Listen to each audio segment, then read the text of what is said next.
Swiss Air 111 is en route from New York to Geneva. The passengers are settling back to enjoy the flight. Business class and economy class, they would have absolutely no idea that anything was amiss. As cabin power is cut, some passengers are mildly concerned. There's no need to worry. We'll be landing very shortly. But in the cockpit, it's a different story. I could hear a master warning tone, and I had no idea of what that meant. The pilot's attempts to control the jumbo are failing. Few on board realize they only have minutes to live.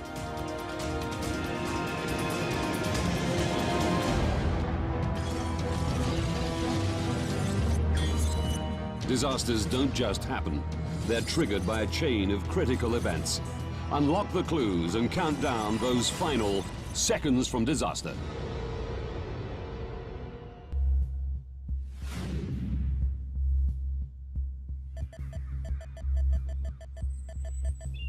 Golden's Bridge, New York.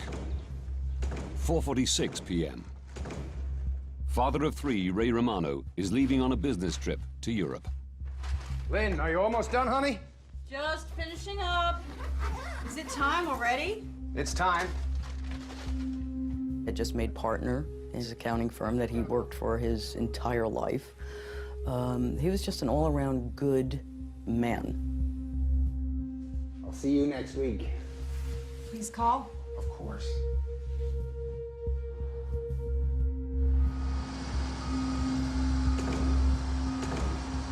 7:45 p.m. Eastern Daylight Time.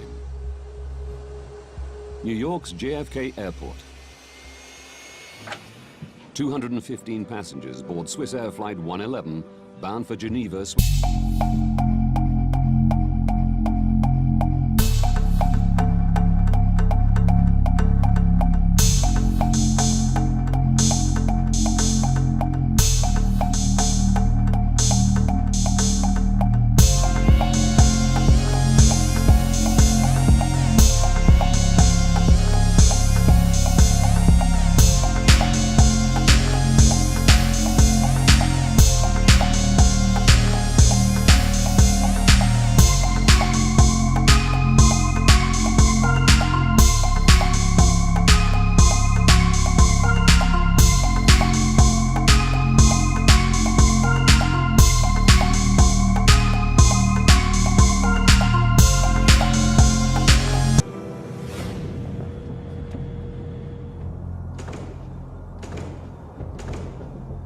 .52 minutes into the flight, Swiss Air 111 is cruising at 33,000 feet above the coast of Nova Scotia, Canada.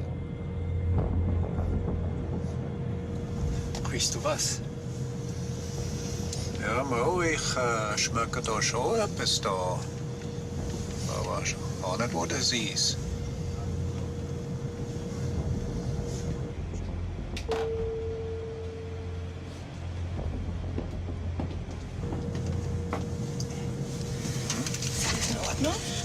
Schmeckt dir etwas in der Kabine dahinter?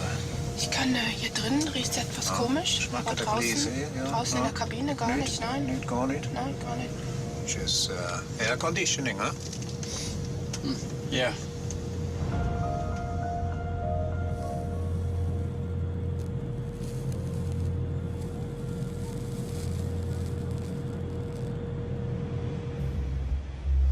How about we colour in the space rocket?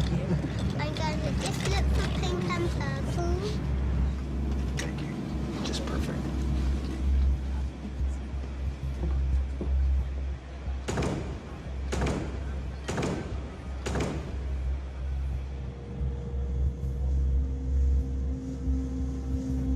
Irgendwelche Pläne für zu Hause? Wir können mal segeln an Zürichsee. Ah, super.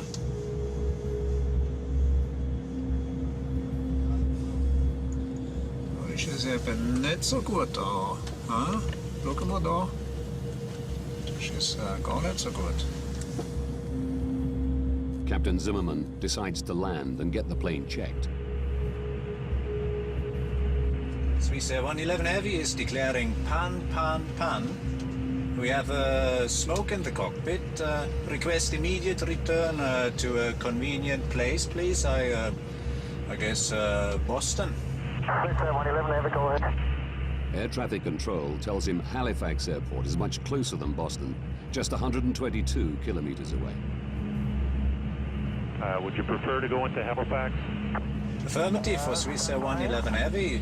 We prefer Halifax from our position.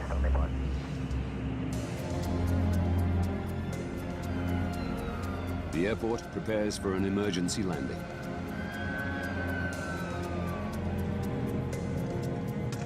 The smoke has gone, but the pilots still want the plane checked. They use oxygen masks as a precaution and begin to descend. The captain has turned on the fasten seatbelt sign. We have a problem with the air conditioning, which needs to be rectified before we continue the flight. We'll be detouring into Halifax Airport in Canada.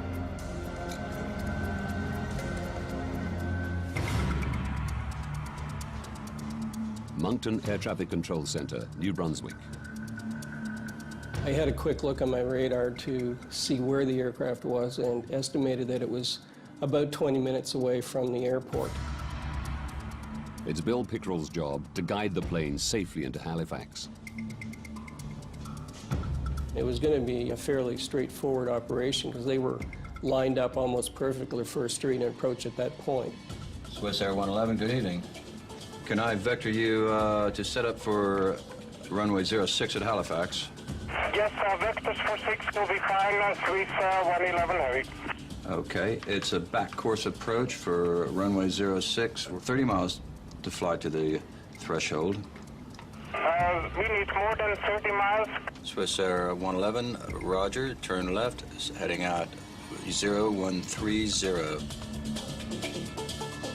The plane is too high to make it into Halifax on the first pass. As a general rule, at that distance from the airport, ideally the aircraft would have been down around 10,000 feet. In this case, they were approximately 20,000 feet or slightly above that. The pilots loop while they descend further. Swiss Air 111, when you have time, can I have the number of souls on board and the amount of fuel you have left? Roger, we must dump some fuel. We'll maybe do that in this area during descent. My reaction was to turn to my colleague and say, oh no, he has to dump fuel now, and then immediately look to see where it would be safe to do it and at the same time keep him close to the airport. Pickrell suggests they dump over the airport or detour further and dump over the ocean. The pilots choose the ocean. It'll be about 10 miles before you're off the coast. You're still within about 25 miles of the airport if you have to get to the airport very quickly. Okay, that's fine for us. Please tell me when we can start to dump the fuel.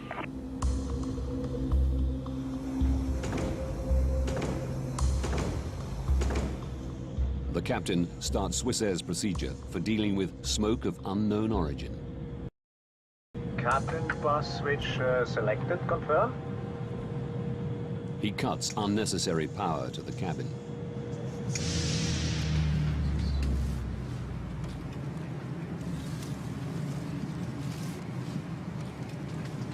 Excuse me. Should we be concerned at this point? There's no electricity and the aircon's gone off. No, the captain has assured us there's no need for concern. It's just usual procedure in an emergency landing. An emergency landing? There's no need to worry. We'll be landing very shortly. Could you strap her in, please?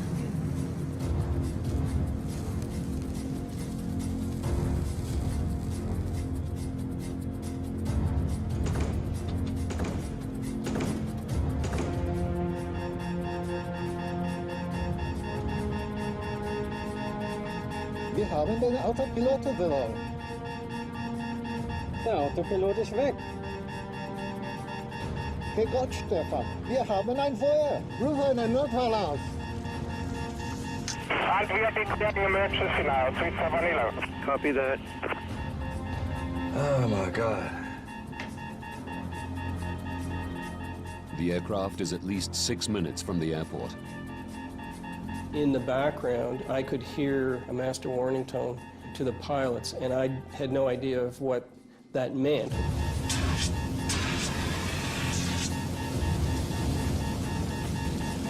Komm schon, mach das! 11 Heavy V starting damp, now we have to land immediate.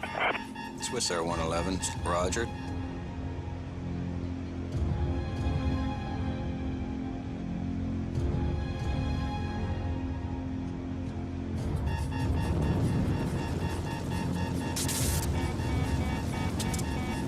Wir haben die Hauptflugkontrollanzeige verloren.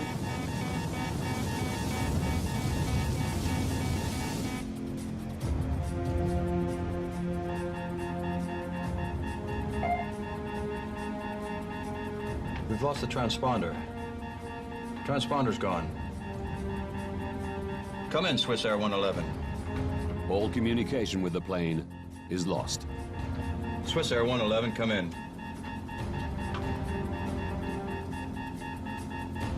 Air traffic controllers can now only follow its path on their radar. Swiss Air 111, come in. We noticed that the aircraft had turned away from the airport and was proceeding westbound down the coast. And that was when we realized that something had gone horribly wrong.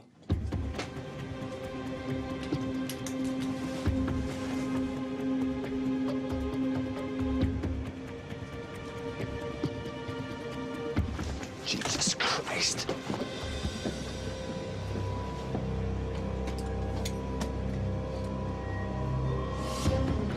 Please, we have seats at the back. Go straight down. My colleagues will help you.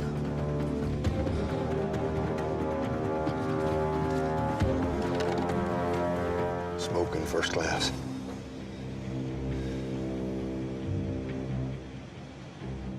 For 6 minutes, Bill Pickerel watches the plane's erratic course. It was a very, very helpless feeling to just sit there and not be able to do anything about it.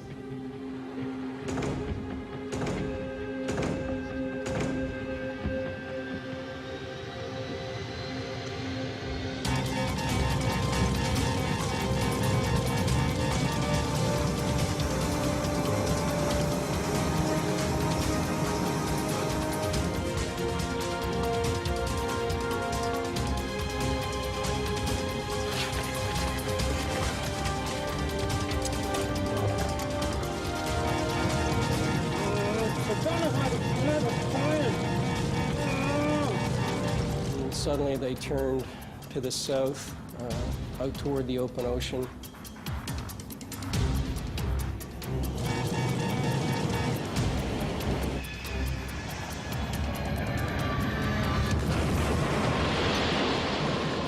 And the aircraft disappeared. Oh my God, I think we've lost her. I think we've lost it. Swiss Air 111, come in. Swiss Air 111. Oh my God.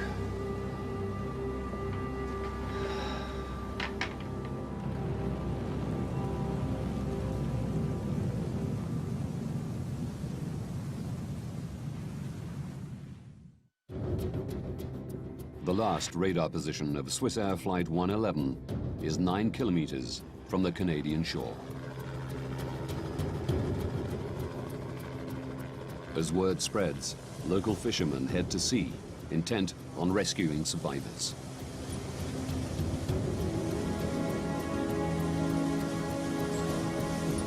We think nothing of jumping in the boats in the nighttime and going and helping out as much as you can. And it was just a natural thing to do. It takes Wayne Manuel an hour to reach the site. You could see the rest of the boats that were out there at the time, but you could smell the fuel from the jet. And as we got closer, you could see debris floating.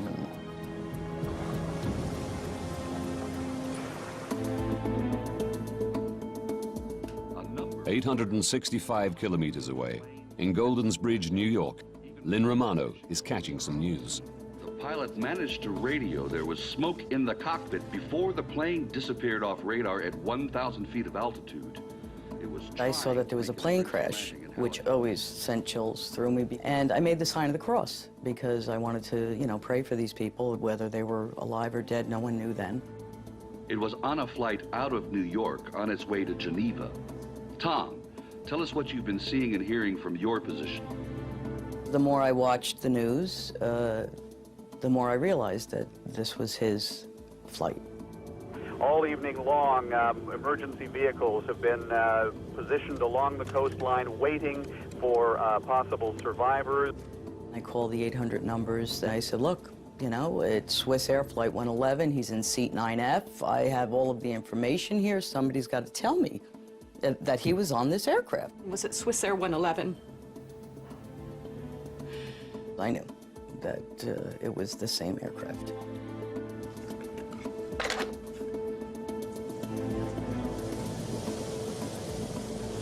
Most of what we seen floating were clothes and pieces of suitcases and shoes and I think we went past one part of the plane at one time, like probably a half a dozen windows out of the side of it. And that was the biggest thing that we seen, I believe. Wayne hoped to find survivors. You always hope, but after you got there and you seen what was floating, you knew that there was nothing left. There wouldn't be any survivors.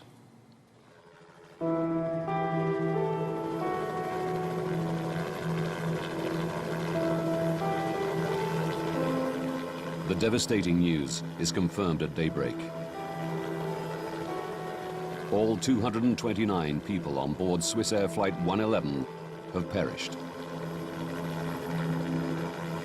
They basically told me, you know, there were no survivors, and I really don't remember much after that.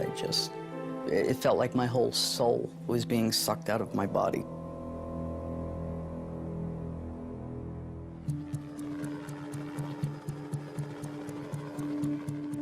The Canadian Transportation Safety Board launched an investigation. The deputy chief is Larry Vance. He has 31 years' experience as a pilot and 14 as an air crash investigator. His starting point is the tape from air traffic control. We had quite a bit of information, in fact, from the very beginning, because we knew that the aircraft had caught on fire, if you will, and that the pilots were fighting that circumstance. What we were interested in was how the fire started, how the fire spread, and how it eventually disabled the airplane. That's the key for us, was to answer those three questions. Now, by going deep into this investigation, we can reveal what caused a modern passenger airliner to plummet into the Atlantic Ocean, killing everyone on board.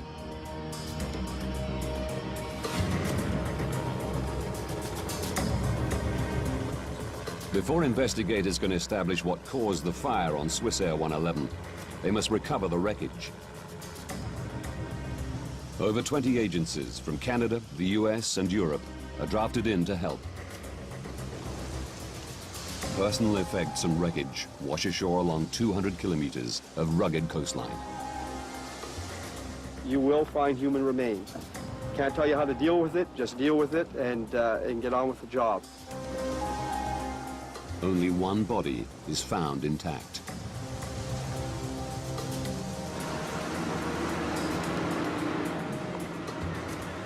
Divers and remotely operated vehicles scour the wreckage 54 meters under the sea.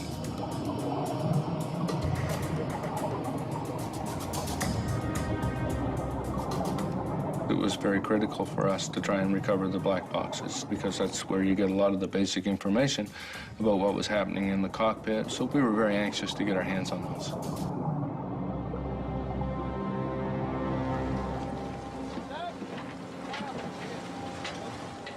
Within 9 days of the crash, both black boxes are found intact.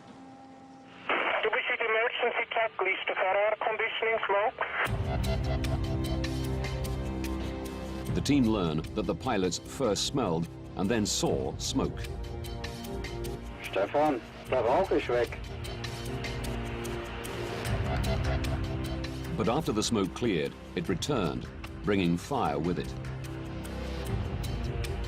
What's Air 111? Check you're cleared to start fuel dump.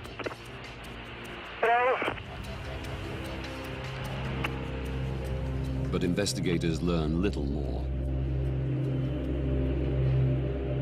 The information for the last 6 minutes on both recorders was missing, so that was a bit of a disappointment to us. We thought we were going to have the information all the way to the impact, but in fact we didn't. The black boxes don't provide any quick answers. But Vance is confident the plane's wreckage holds more clues.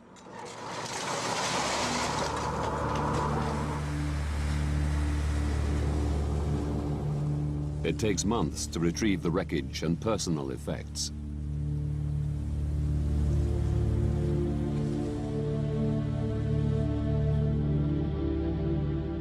Bereaved relatives are invited to come and reclaim their loved ones' possessions. The carnage was unspeakable. I mean, there were suitcases that looked like a demon could have shredded them. And yet there were certain things that were just in perfect condition that they just, you know, picked up out of the water. Lynn sees her husband's notepad with the shopping list he wrote that morning. The fact that, you know, his notepad was there that I could read, magazines were intact, but none of the passengers except one. And when I asked them, you know, why? How could this be? Basically, they just explained it as the G-force and, you know, what happens, and then I wish I never asked.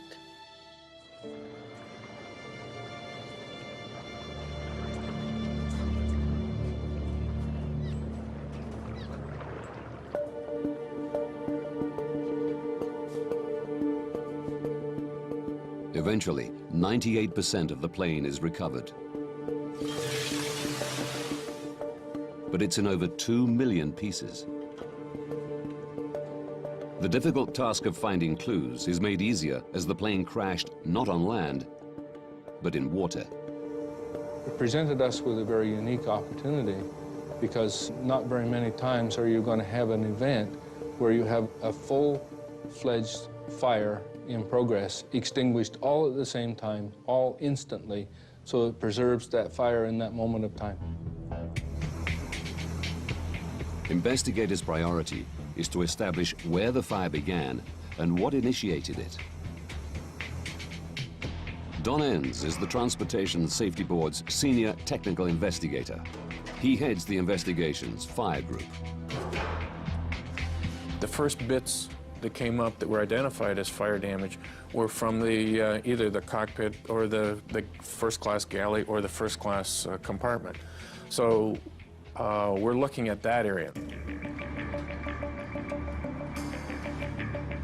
Seeing that all the fire-damaged wreckage is from the front of the plane, the team decides the best way to understand what happened is to reconstruct it. Like a 5,000-piece puzzle, the wreckage is painstakingly attached to a full-size wire jig. As you put more of the stuff together, the picture became more and more clear. I can remember looking at the roof of Galley 1 in particular and seeing all the heat damage from the outside in, which is actually putting the heat source above the galley. The reconstruction shows that the fire was raging not in the galley, but out of sight, above it. In the attic space, which runs the full length of the plane. It houses electronic equipment, wiring, air conditioning components, and insulation. There were no smoke detectors in the attic, and no requirement to have them. Passengers would have absolutely no idea what was going on until the fire actually came through the ceiling, and even that would only have happened in the first-class galley, maybe in the first-class section. At the back of the airplane, business class and economy class, they would have absolutely no idea that anything was amiss. A bulkhead wall divides the attic into 2 compartments, with a small tunnel for wiring to pass through. By understanding who could smell the smoke when, from the black box recordings.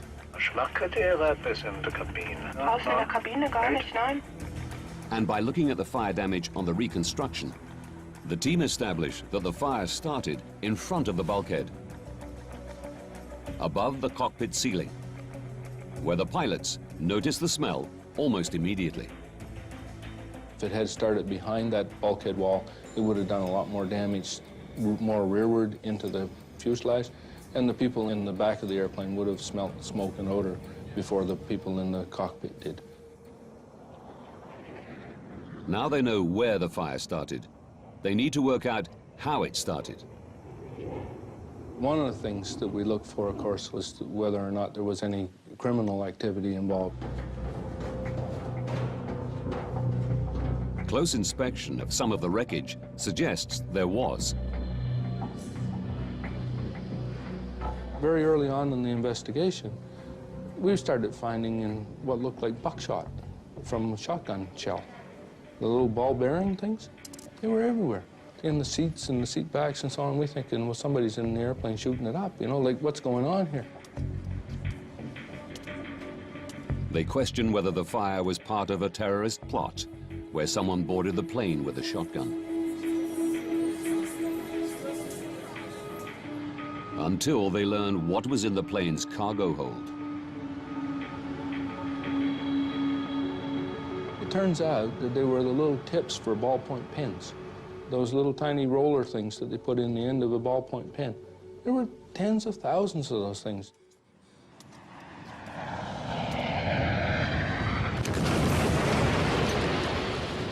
The plane hit the sea with such force, it shot the ball bearings through the cargo hold into the cabin and cockpit.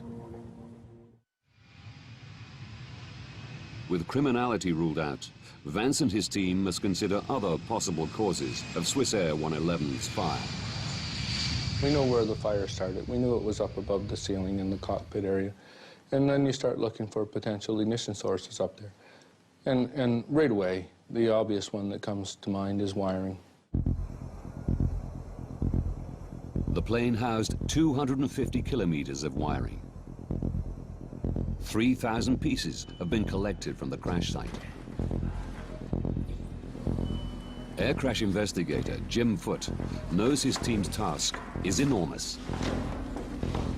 First, they must try to identify where each wire came from. The B wires were from basically in the cockpit back to the first door. So those wires we were definitely interested in. Any wire that began with the letter B, we wanted. Now we're going to be examining every inch of this wiring.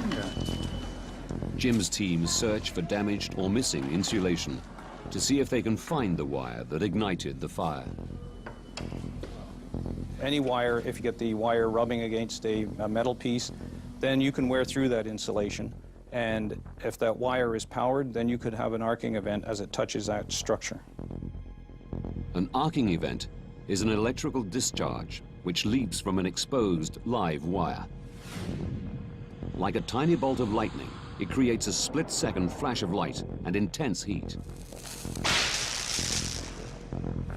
This arc melts the wire's copper threads, leaving a telltale copper ball.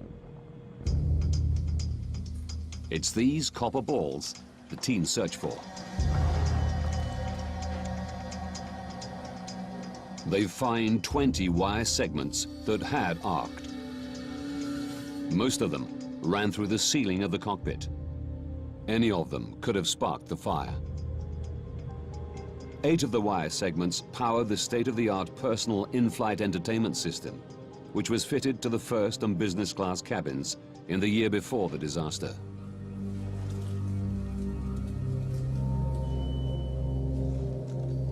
But despite extensive testing, investigators can't pinpoint which arcing event ignited the inferno. Quite disappointed with all the effort that we had put in, all the material that we had recovered, that we hadn't isolated ourselves down to the lead event arc. Analysis of the wiring comes to an end. Jim Foote is resigned to not finding the initiating arc. But as he packs up, he takes one last look at one of the arced wires from the in-flight entertainment system. He wasn't treating them quite as carefully as he had in the past, so he was opening up the ends that were all crumpled up. I started to unravel these wires. Lo and behold, I found a second arc mark on the same phase as one of the other ones that we already noted. Larry? Have a look. I knew these wires well enough, and Jim knew them well enough that when I looked through that microscope and I saw that tiny little arc, I thought, wow, that's it. We found it. Jim found it. To confirm that this is the arc that sparked the fire, they place it into a mock-up of the cockpit ceiling's wiring system. There's a lot of wires that come through the ceiling at that area, and they're attached to a metal bracket. What we think happened is that this wire chafed on this bracket. Planes are subjected to constant vibration as they travel at over 900 kilometers an hour. Investigators believe vibration caused the chafing. The wire's insulation became damaged, allowing the wire to arc on the metal bracket.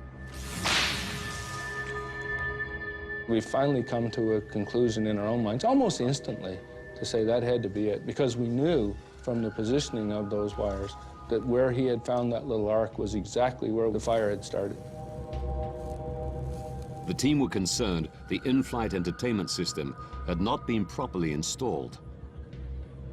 As a precaution, Swissair removed this non-essential system from its entire fleet. We can begin to speed up this process. Investigators had found the source of the fire on Swissair 111, but there were more questions they wanted to answer. They knew the pilots couldn't prevent the fire.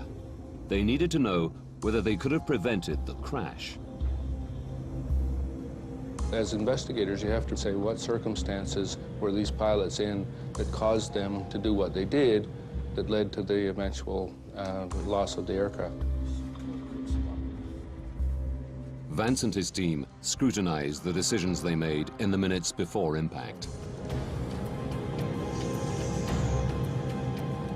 The black box recordings tell them that the cockpit filled with smoke and fire just moments after the pilots turned off excess power to the passenger cabins. One of the things that they ended up turning off is they turned off the recirculating fans, which are in the back, and that changed the whole airflow for the fire. These fans had drawn the blaze through the bulkhead, away from the cockpit area. Once switched off, the blaze changed direction. It just went like that. It changed just right off the bat. The fire raged above the cockpit, burning through the ceiling and disabling critical aircraft systems. We took out almost all of the pilot's instruments that they used to control the airplane, to fly the airplane, to keep it upright, to know which way's up and which way's down. And these instruments all started to fail, all in and around the same time. The stricken plane was no longer flyable. But the pilots are not blamed for turning off the power to the passenger cabins. They were following Swissair's procedure for managing smoke of unknown origin. Ultimately, there was one critical decision the pilots made in the minutes before the crash, which attracted widespread criticism. There are still questions about whether the pilots took too long to try an emergency landing. Investigators say they turned towards Halifax, but then looped again over the sea to dump fuel.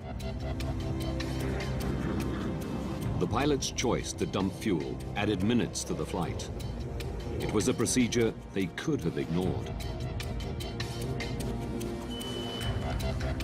Investigators want to know whether this detour cost the lives of the 229 souls on board. So what was our initial altitude? It was 33,000 feet. They calculate that for a direct approach to Halifax, the pilots should have started their descent at the moment they declared pan, pan, pan. But at this time, they didn't know that Halifax Airport was an option. Furthermore, a fully functioning plane would have needed 13 minutes to make the descent. Theirs was only flyable for 10. By the time they decided they were going to dump fuel, they weren't going to make it to Halifax anyway. They were going to crash somewhere. Their decision on whether or not to dump fuel did not make one iota's worth of difference as to whether or not they were going to live or die. Captain Urs Zimmermann and First Officer Stefan Löw are cleared of any responsibility for the crash of Swissair 111.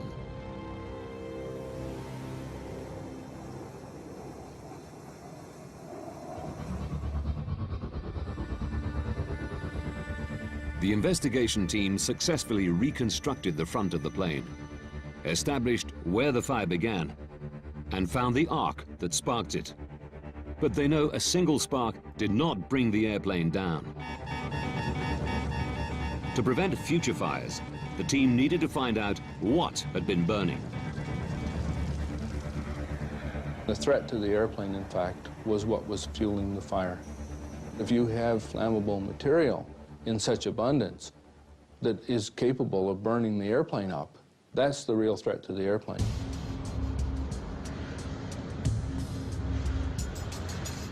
All the materials in American planes have to pass the U.S. Federal Aviation Authority's flammability test before they can be used. But something in Swissair 111's attic was clearly very flammable. I can think of nothing in the areas that exist that would promote burning. Their attention is drawn to the shiny metallized material that covered the fiberglass insulation, MPET, more commonly known as metallized mylar.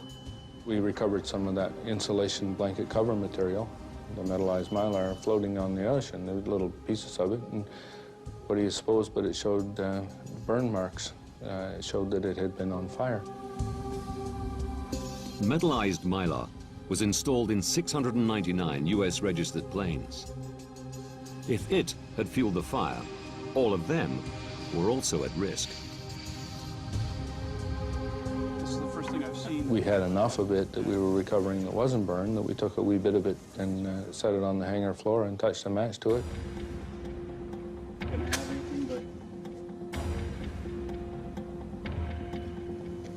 Oh my God, look at that. That's incredible. And what do you know, it burned like crazy, very flammable. And we thought, man, this airplane is full of that stuff. Vance is confident that metallized mylar fueled the fire on Swissair 111. Yes. We think we've come across what might be the problem. He immediately informs the U.S. Federal Aviation Authority. It's caught fire. They had flame-tested metallized mylar more than 10 years earlier and passed it for use. One of the things that we did was to go back and look at the history of this metallized mylar to see if there had been previous opportunities to identify that as a hazardous material. And in fact, we found several events during which metallized mylar was on fire in airplanes. As a result of these previous fires, the plane's manufacturer, McDonnell Douglas, suggested metallized mylar should be stripped from all their aircraft.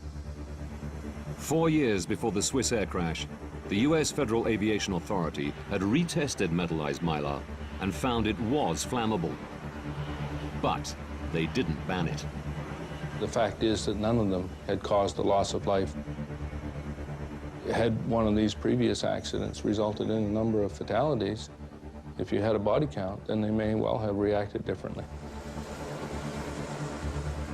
The FAA now had a body count of 229.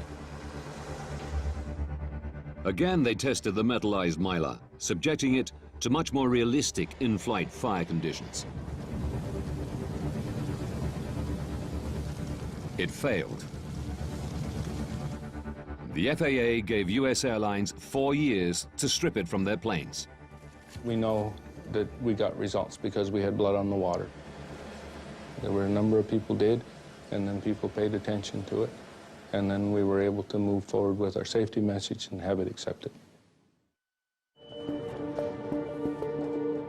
The investigation into Swiss Air 111 was the longest the Canadian Transportation Safety Board had ever undertaken.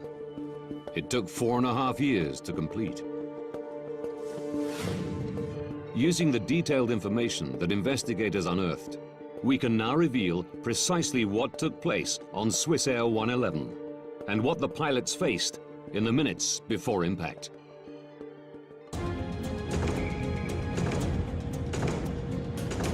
"21 minutes to disaster. A wire in the attic arcs, igniting metallized mylar. The pilots smell something strange, but think it's an air conditioning problem. 18 minutes to disaster.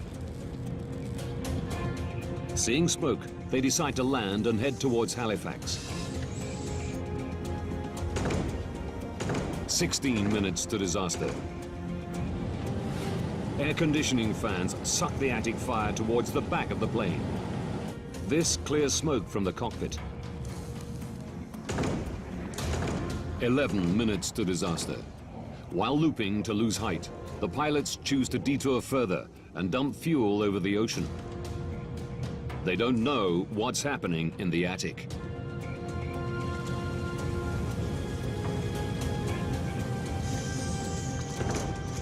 Eight minutes to disaster. The captain cuts power to the cabin.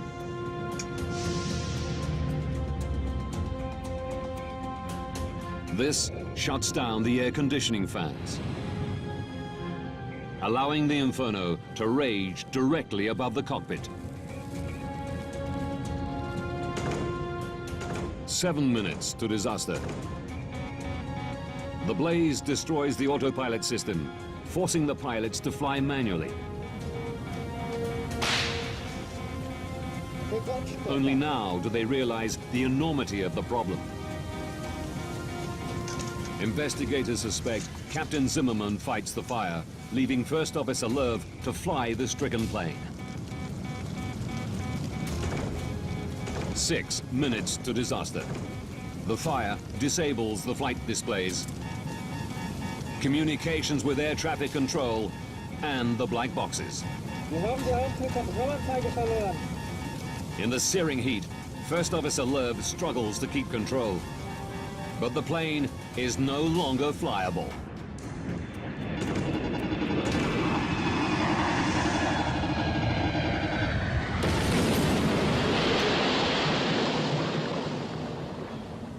All 229 passengers and crew are dead.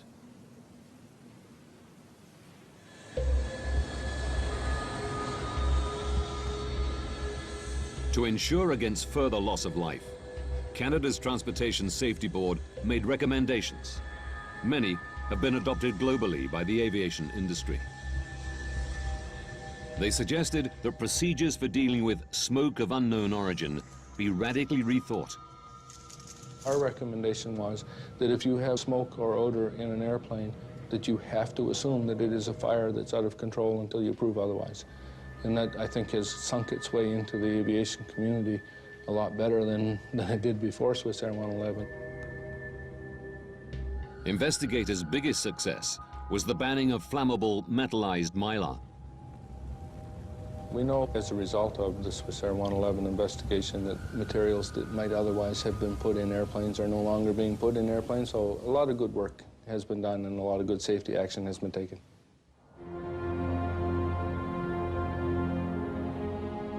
While metallized mylar is no longer used in Western countries, airlines in some developing countries have not been persuaded to remove it from their planes.